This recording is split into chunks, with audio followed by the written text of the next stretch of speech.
Samarim para todos.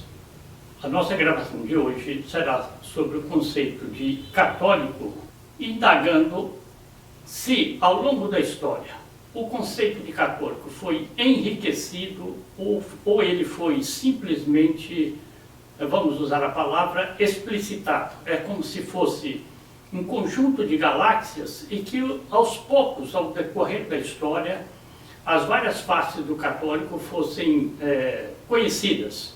Por exemplo, nós tivemos na época da Cruzada, o bem-aventurado Urbano II convoca a Segunda Cruzada. Apareceu ali o católico cruzado.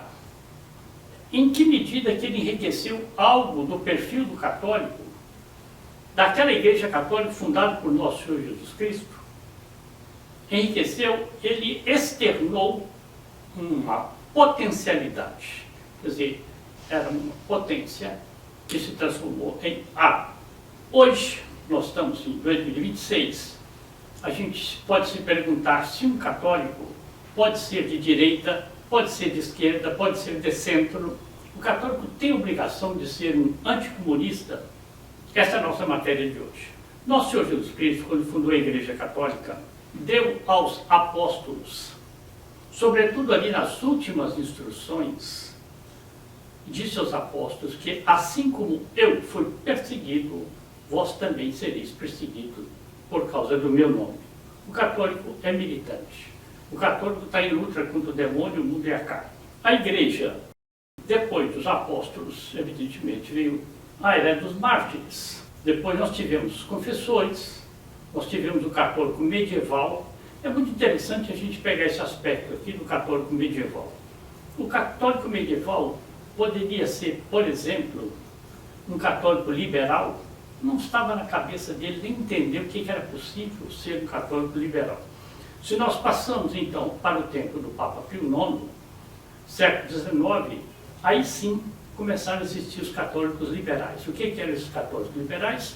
Eram aqueles que eram contra a proclamação do dogma da infalibilidade pontifícia, que eram também contra a proclamação do dogma da Imaculada Conceição. Até é muito interessante, historicamente, porque os convertidos da escola de Oxford, né, anglicanos, se converteram ao catolicismo, expoentes do catolicismo, entre eles tem o padre William Faber, né, que foi o tradutor do tratado. Entre os anglicanos havia também essa divisão entre anglicanos convertidos. Aqueles que eram favoráveis à proclamação dos dogmas e aqueles que diziam que os dogmas iriam afastar os anglicanos. Estão vendo? Católicos liberais, católicos antiliberais. Era preciso chegar no século XX e aparecesse essa aberração chamada católicos de esquerda. Teologia da libertação.